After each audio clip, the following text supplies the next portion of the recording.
Number 1. The Forgotten Nation in Central Asia. If you ask most Westerners about the location of Uzbekistan, the common response will be confusion or a vague guess that it's somewhere near Afghanistan. Many even think Uzbekistan belongs to Afghanistan or Pakistan, regions associated with war, deserts, and instability. Others imagine it as a place where people still travel primarily by donkey and horse-drawn carriages, completely isolated from the modern world. The reality might surprise you.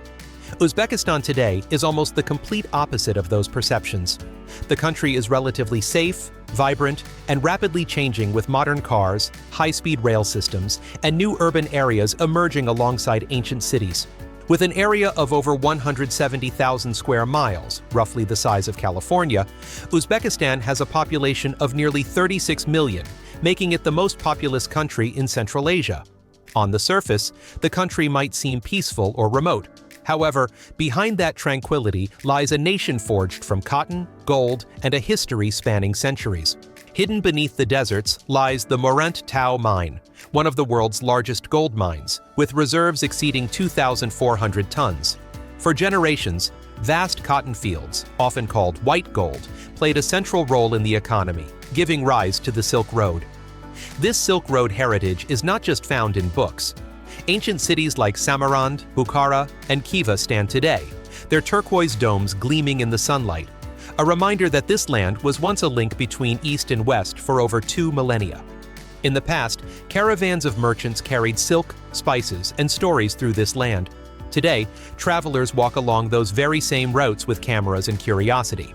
Geographically, Uzbekistan is a rare case, being one of only 2 landlocked countries in the world, completely surrounded by other landlocked nations. This means that access to the ocean requires traversing at least 2 countries. Therefore, Uzbekistan has long focused on developing its economy through internal resources. Summers are hot and dry, while winters can be bitterly cold. Despite this, nature has blessed the country with fertile valleys, vast cotton-growing regions, and sunny skies with over 265 sunny days a year. Although still bearing the marks of the Soviet era, Russian remains widely spoken, and many Uzbek workers migrate to Russia seasonally. The country is changing rapidly. High-rise glass buildings are appearing alongside traditional blue-tiled Islamic schools. Wi-Fi is available in tea houses that once relied solely on candlelight, and the younger generation easily switches between Uzbek, Russian, and English.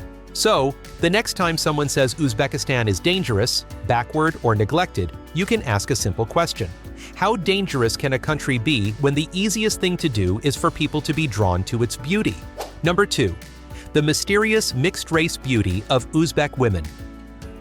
Upon arriving in Uzbekistan, one of the most striking details is the appearance of its women. Their beauty is a perfect blend of centuries of history along the Silk Road, where you can find the warmth of Persia, the sharpness of Mongolia, and the elegance of Slavs.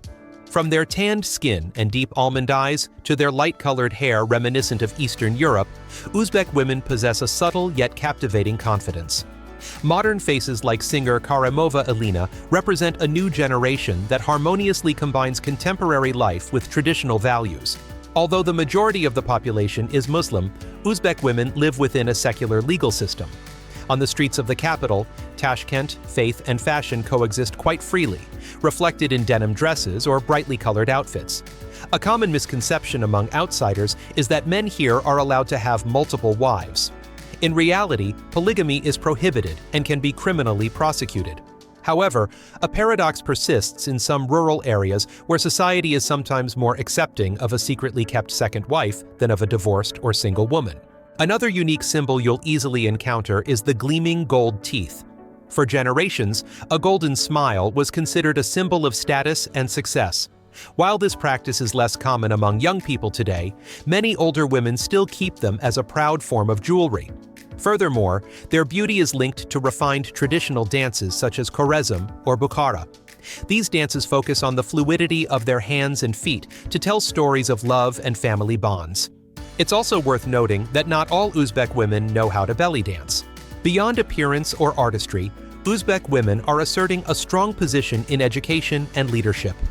With one of the highest parliamentary representation rates among post-Soviet nations, they are demonstrating quiet resilience in balancing faith, social pressure, and the pace of modern life, What makes them memorable is not just their graceful appearance, but their calm and steadfast demeanor in the face of the changing times.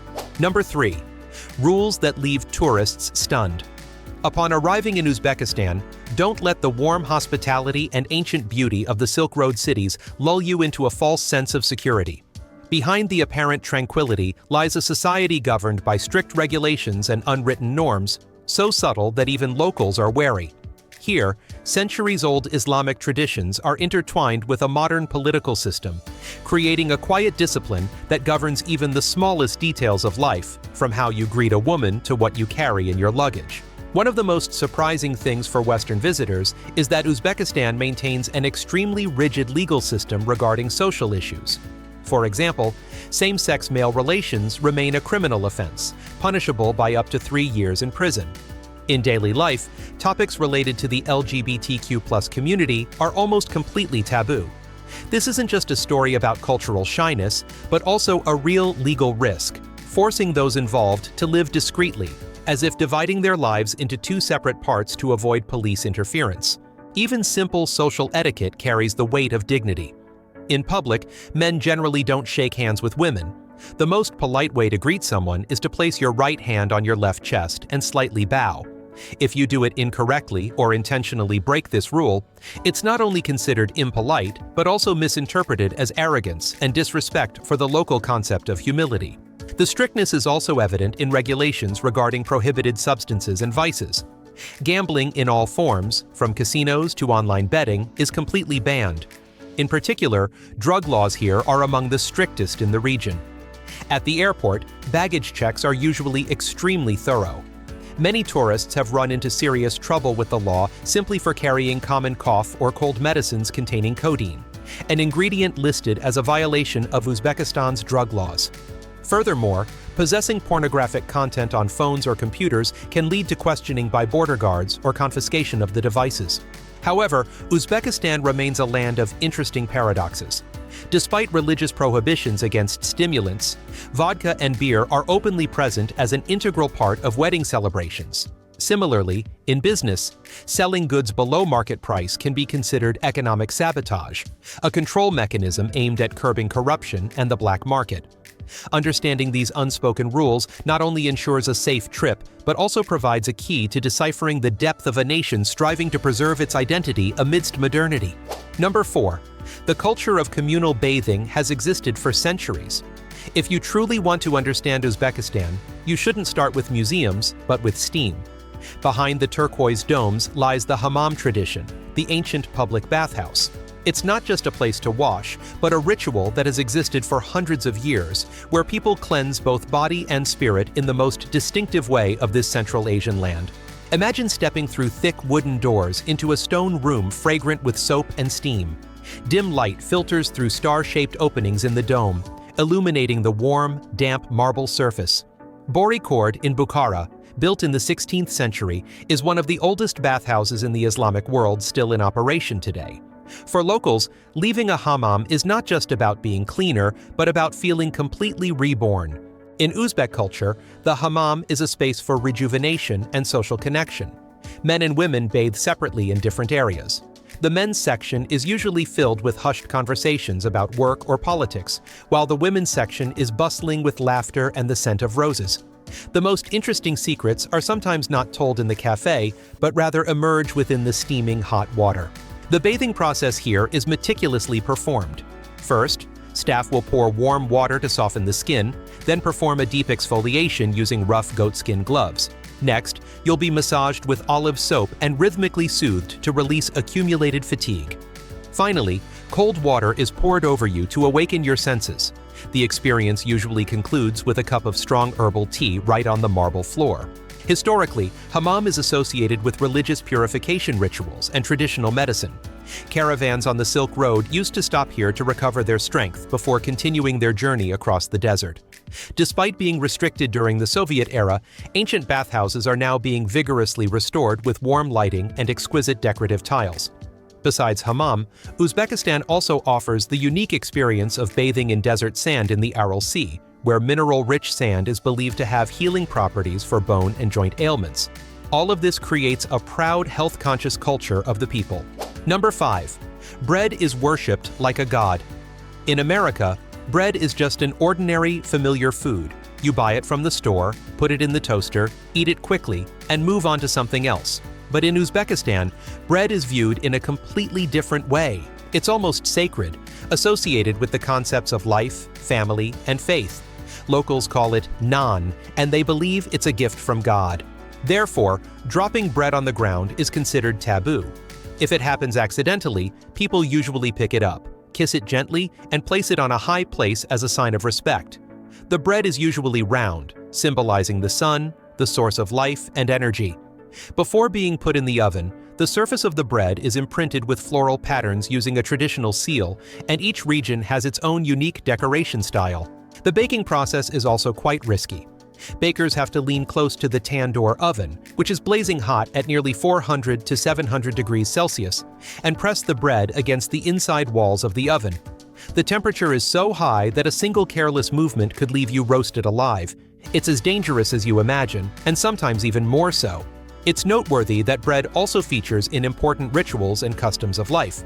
At weddings, families often pray and share bread, believing that whoever receives a piece will have good luck or soon find love. When a baby is born, a loaf of bread may be placed under the pillow as a wish for a bright future. And before young men leave for military service, they only take a small bite, leaving the rest at home as a promise to return safely to finish it. In Uzbekistan, hospitality also begins with bread. Guests, even strangers, are often offered a piece before any further conversation. Therefore, Tashkent is sometimes called the City of Bread. During World War II, when famine was widespread, the people here shared what little they had, mostly bread, with refugees from various parts of the Soviet Union. For the Uzbeks, bread is therefore more than just food. It is like a blessing, a bond between people, and a very simple message that no one should eat alone. Number 6. Embroidering a piece of fabric for 13 years. In the dazzling world of the Silk Road, there is a treasure not cast in gold, but forged from tens of thousands of needles embroidered with herbs. That treasure is the Suzani. For the Uzbeks, a Suzani is never merely a decorative object, but a living entity, a protective shield, and the most perfect record of a woman's life. The journey of the Suzani is a rite of passage filled with patience. From the age of 5, each girl begins learning her first stitches from her mother. For the next 13 years, she will spend tens of thousands of hours meticulously stitching over 50,000 stitches. The Suzani completed when she turns 18 is a testament to her patience and readiness for marriage. Each pattern on the Suzani is an invisible prayer. The pomegranate symbolizes fertility and abundance, the blooming flowers represent love, and the sun and moon bring divine protection to the home. An interesting detail is that embroiderers intentionally leave a small, unfinished corner. According to ancient beliefs, absolute perfection attracts evil spirits and bad luck, so an unfinished stitch is a way of showing humility before nature to protect the family's peace. The most sacred meaning of Suzani lies in the wedding day, when it becomes a spiritual shield. The fabric is wrapped around the bride and placed on the couple's wedding bed to transmit protective energy and ensure a harmonious future. For over 1,000 years, Suzani has remained a sacred link between generations. That is why, even in the most modern homes, the most prominent place is reserved for Suzani, where the spirit of the Uzbek woman continues to shine through every thread. Number 7. The world's 4th largest lake is a desert. If you ever visit the small town of Moak in northwestern Uzbekistan, you might feel like you've stepped into an apocalyptic scene. Rusting ships lie stranded on the dry sand. All around you is wind, emptiness, and an inexplicable silence. Even harder to believe is that this place was once the Aral Sea, a vast body of water spanning over 26,000 square miles, once considered the 4th largest lake on Earth. For decades, the Aral Sea sustained over 100,000 people thanks to its abundant fish stocks and bustling ports. Then everything took a different turn in the 1960s, when the Soviet Union diverted the Amu Darya and Sirdarya rivers to irrigate millions of acres of cotton fields. What seemed like an ambitious agricultural project quickly became one of the world's most devastating environmental disasters. As the water receded, fish populations vanished. Moak, once a bustling seaport, has become a silent town in the desert. Today, it has only about 18,000 residents. The majority are elderly. or those engaged in less desirable occupations such as elderly care, livestock farming, or textile work. The loss of the sea has not only destroyed livelihoods, it has also distorted the local climate. Summer temperatures can now reach 122 degrees Fahrenheit, approximately 50 degrees Celsius, while winter temperatures can drop to 40 degrees Fahrenheit, approximately 4 degrees Celsius. Without the large body of water to regulate the temperature, the land has become harsher and less adaptable. Huge dust storms have begun to sweep through the area, carrying toxic particles hundreds of miles away. This dust is not harmless. It contains pesticides, fertilizers, and even traces of Soviet-era chemical weapons testing. As a result, rates of respiratory illnesses, immune disorders, and cancer have skyrocketed. In fact, esophageal cancer rates here are reported 25 times higher than the global average. The Aral Sea tragedy is a stark reminder that nature cannot be exploited without consequences. Even today, other bodies of water like the Dead Sea are shrinking for similar reasons, as rivers are diverted to serve human needs. In the last 20 years, the world has lost more than 1,500 square miles of coastal wetlands, equivalent to about 560,000 football fields. What was once a sea teeming with life has become a desolate desert, whispering of humanity's mistakes. Number 8. 4 legendary cities of Uzbekistan. If Uzbekistan were a precious crown, these 4 legendary cities would be its most brilliant gems, each possessing its own unique hue and soul. First is Samarkand. Here, you will be overwhelmed by its grandeur. At its heart is Registan Square, with its 3 colossal madrasas standing majestically. The most striking feature is the vibrant blue of the glazed tiles, a dazzling blue so bright it almost blinds in the midday sun, yet transforming into a mystical purple as the sun sets. Every structure in Samarkand, from the Shah-i Zinda Tomb Avenue to the Bibi Khanum Mosque, is a symbol of absolute power, making one feel small before the ambitions of the emperors. In contrast to this, ostentation is Bukhara, a perfect balance with its golden hues of ancient bricks. The city boasts the towering Kalyan Tower, a symbol of miraculous survival from the Mongol invasion. Here, the terracotta bricks are arranged so meticulously that even without elaborate colors, they exude an air of sophistication. Bukhara is a center of knowledge where the tranquility of ancient schools blends with the peaceful rhythm of the people's lives. Leaving that balance, you'll enter Khiva, a closed-off museum of time. Khiva is the only city in Central Asia that remains entirely enclosed within a 10-meter-long ancient mud wall. Stepping through the Ichin Kala Gate, the modern world completely disappears. No car engines, only winding paths leading through 51 ancient ruins. The most striking feature is the Juma Mosque with its forest of 212 carved wooden pillars, some over 1,000 years old. Khiva is like a historical film being shown live, where time seems to have stopped since the 18th century. Finally, there's the capital Tashkent, an underground art gallery. In contrast to the ancient charm of its 3 siblings, Tashkent exudes a modern feel, highlighted by its unique metro system, the only one of its kind in Central Asia. Each station is a veritable art museum, adorned with marble and dazzling crystal chandeliers. From the Cosmonautlar space station to the bustling Chorsu market, Tashkent is where the past and future meet, bringing to a close an emotional journey along the Silk Road. Number 9. The 4,000-year-old silk weaving technique of the Uzbeks. If there's one fabric that represents the soul of Uzbek silk, it's Ikat, also known as aber, meaning cloud. The name comes from its distinctive hazy patterns, resembling clouds dissolving in the desert sky or cloud reflections on the surface of an oasis. This ethereal beauty has been the captivating allure of Uzbek silk for 4 millennia. This hazy effect isn't a flaw, but the result of an incredibly sophisticated technique. Unlike conventional fabric printing, Ikat weavers dye the threads before weaving. They tightly bind bundles of silk threads to prevent the dye from seeping into specific sections. When thousands of these threads are placed on the loom, the color spots naturally shift slightly, creating hazy outlines that make the fabric appear to move and breathe in the sunlight. Behind this technique lies an interesting historical secret. In the past, due to strict religious laws prohibiting detailed depictions of living creatures, artisans created ikat to circumvent the rules. The blurred patterns make it impossible to identify a specific animal or flower. This is how people preserve their cultural identity through abstract and safe works of art. The colors on Ikat fabric also serve as a kind of identity card for the wearer. Vibrant colors often belong to the prosperous Fergana region, while muted tones characterize the intellectual Bukhara region. Each color carries a prayer, such as red for life, blue for the protection of the sky, and green for hope and fertility. The more layers of color a fabric has, the more it demonstrates the wealth and status of the owner. For 4,000 years, the Ikat weaving technique has lived on as a testament to the wisdom and aspirations of people on the ancient Silk Road. Number 10. The world's most closely knit giant family.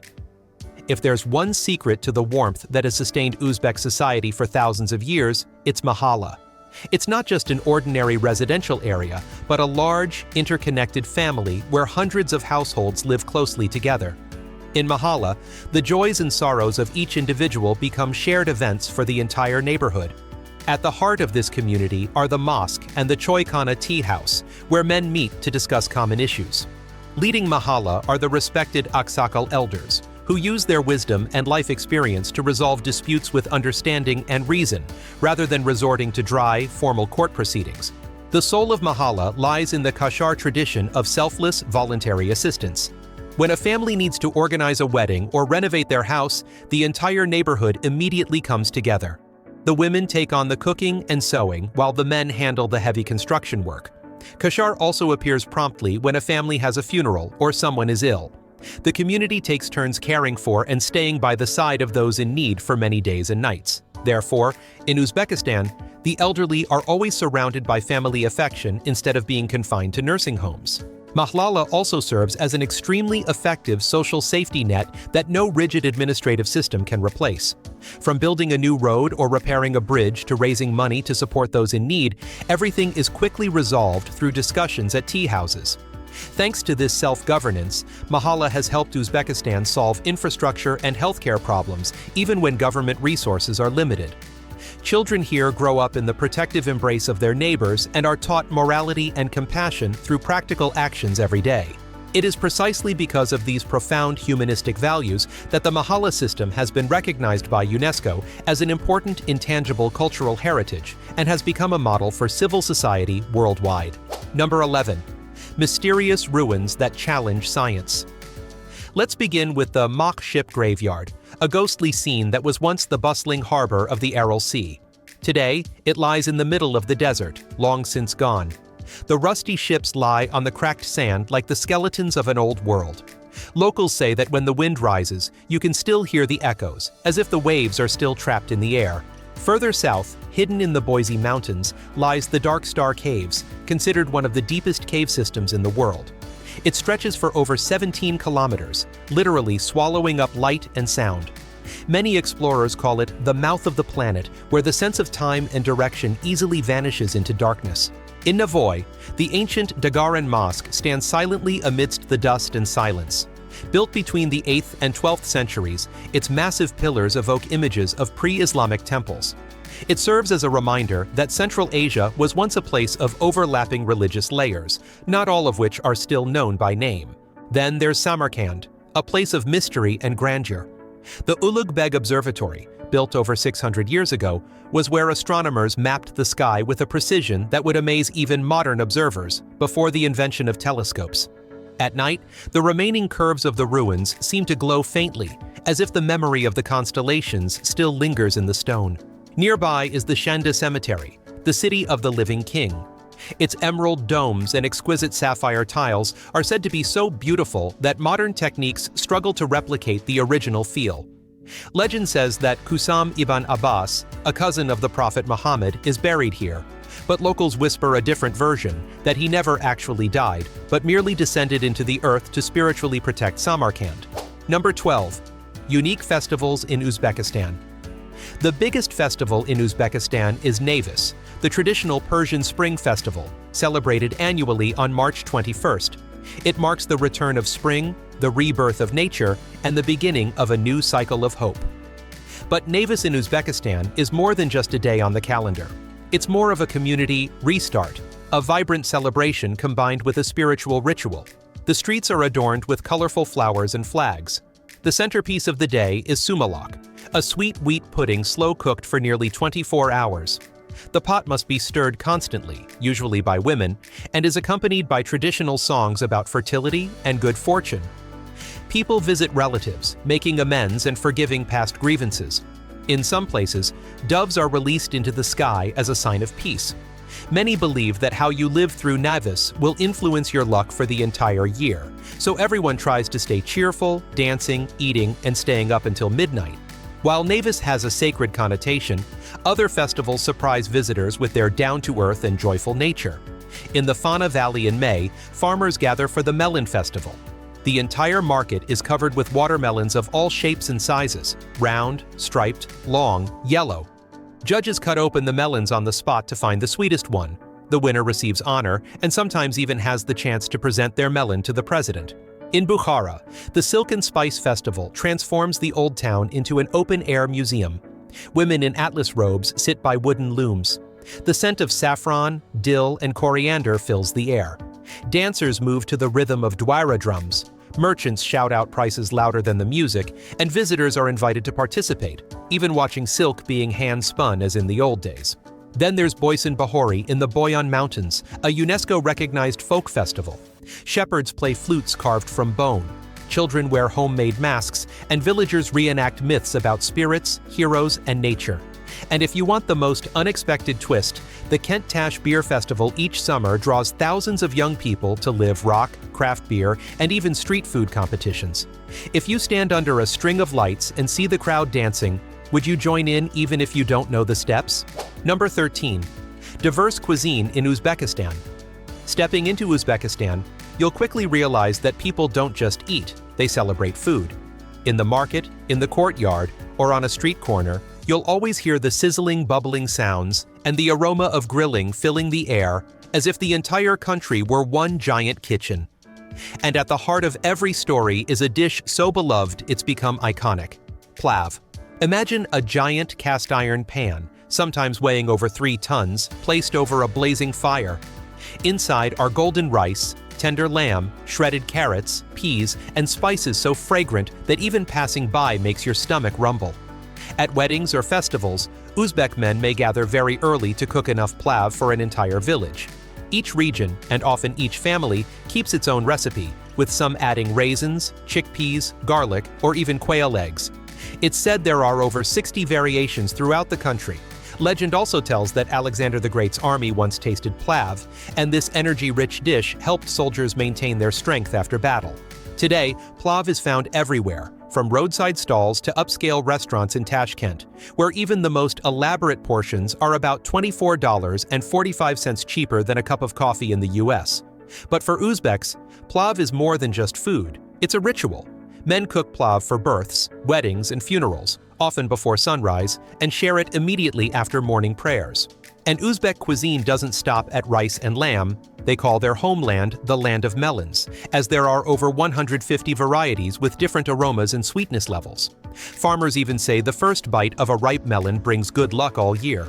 Surprisingly, the land is also associated with the story of the primordial wild apple, the ancestor of many modern apple varieties. If you're looking for a challenge, there's kumse, fermented milk made from mature meat, slightly sour, slightly bubbly, and with a hint of alcohol.